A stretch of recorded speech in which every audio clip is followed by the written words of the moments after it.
top story, the visit by the Chinese Premier. Joining me live now is the former Australian ambassador to China, Geoff Raby. Geoff, great to have you join us on the program. A big day, first senior visit in 7 years. How significant is it? Good to be with you, Karen. Thank you. It's hugely significant. This basically marks the normalisation of the relationship between Australia and China, which has been in a very bad state for the last 7 years. We've had annual reciprocal high-level meetings like this since the 1980s. They were suspended from 2017. And so with this, the reciprocal meeting to the Prime Minister's visit to China last year, we can say that the relationship is back in on a normal basis. On a normal basis, it's interesting though, how would you characterise normal now? Because it's not back to what it was when you started your ambassadorship in Beijing, is it? No, and we can't expect those halcyon days of the relationship to return. They were different days, different times. But I think a lot of the commentary is focusing on the fact that we have differences. We've always had differences. We've always had issues over human rights, Tibet, Xinjiang, Taiwan. We've had differences over China's behaviour in the region on occasions, and we've had Australians imprisoned in China. So it's quite normal for countries to have differences, and I think that's the point that needs to be made. And that's taking us back to where we were. Look, in the 7 years since the last high-level visit like this, China has continued to grow massively. There's been a big shift in power from the United States to China. 7 years ago, China accounted for just 60% of US GDP. Today, it's 75%. So it's a very different world, and it's a very much more complex relationship to manage than in my day. It's super complex, and one of the things I've read a number of analysts saying that this is Beijing. The wolf warrior diplomacy's been shelved, and they're really now looking to the prospect of a second Trump presidency. And if he is to slap massive tariffs and so on the Chinese exports, they need other options. So it's a bit of pragmatism happening here as well. Well, I think, Karen, all international relations are pragmatic. And China is very much focused on Australia as a supplier of raw materials and energy, and as a regional partner. I think there's no point speculating on what a Trump presidency may or may not do.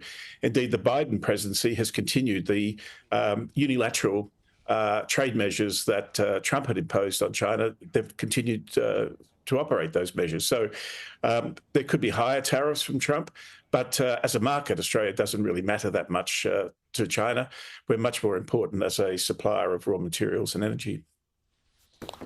As an ambassador, give us a sense, if you can, as to how the Prime Minister and Foreign Minister will raise the case of young Henjun today. How you spoke about the Australians that have been imprisoned. We're lucky we've got Chung Lei in our bureau today. She's with us throughout this visit and will be joining me on air a bit later. But how will they raise the case of young Henjun during the discussions?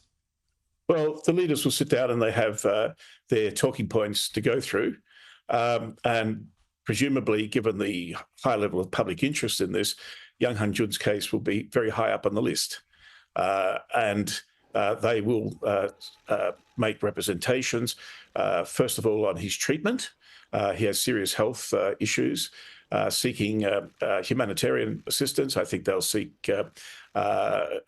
Chinese early release of young Henjun on compassionate grounds.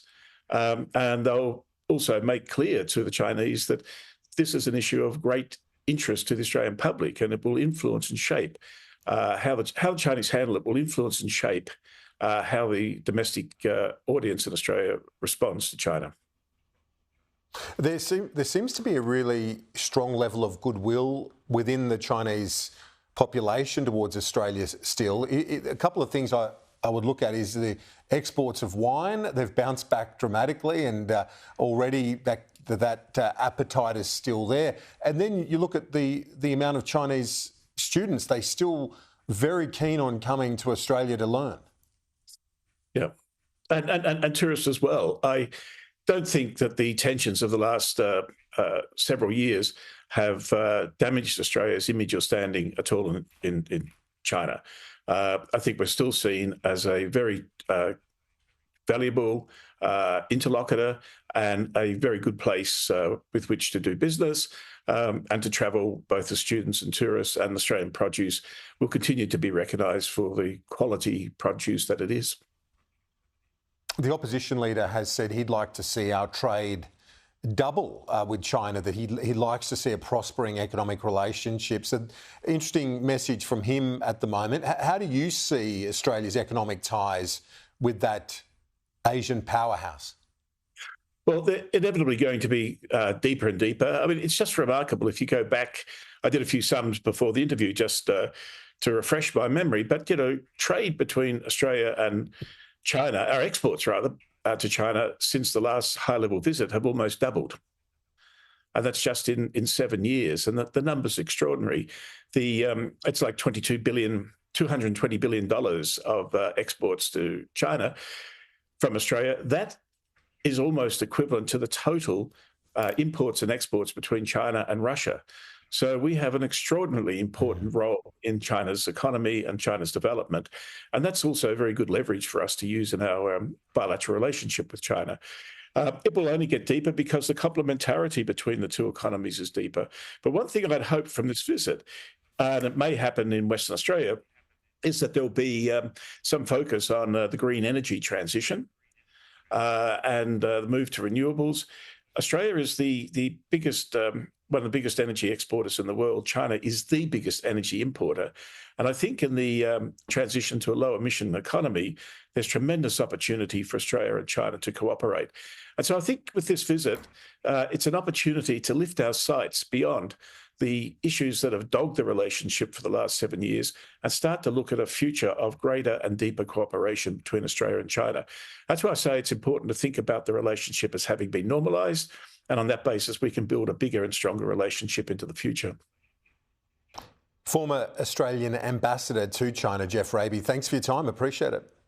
My pleasure, Karen.